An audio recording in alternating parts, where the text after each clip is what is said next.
Aunty మేము చెత్త గురించి అవగాహన పరచడానికి వచ్చాం. ఝాన్సీ, అసలు తడి చెత్త పొడి చెత్త అంటే ఏమిటి? తడి చెత్త అంటే ఇంట్లో తరిగిన కూరగాయల తుక్కు, మనం తినగా మిగిలిన ఆహార పదార్థాలు, కోడిగుడ్ల పెంకులు మరియు మన ఇంటి చుట్టూ రాలిన ఆకులు మొదలైన వాటిని తడి చెత్త అంటారు. మరియు పొడి చెత్త అంటే ఏమిటి?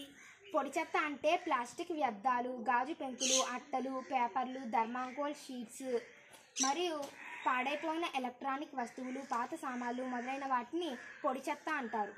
తడి చెత్తను పొడి చెత్తను ఎందుకు వేరు చేయాలి ఝాన్సీ?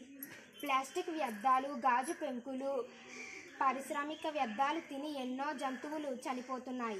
అందుకే తడి చెత్తను పొడి చెత్తను వేరుగా ఉంచాలి. తడి చెత్తను పొడి చెత్తను ఏ బకెట్లో వేయాలి ఝాన్సీ?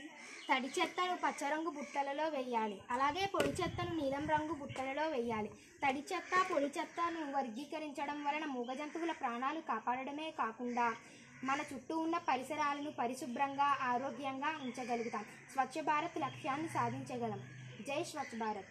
ఎండమూరు ఎంపీయూపీ స్కూల్, కరుపమండల్, కాకినాడ డిస్ట్రిక్ట్.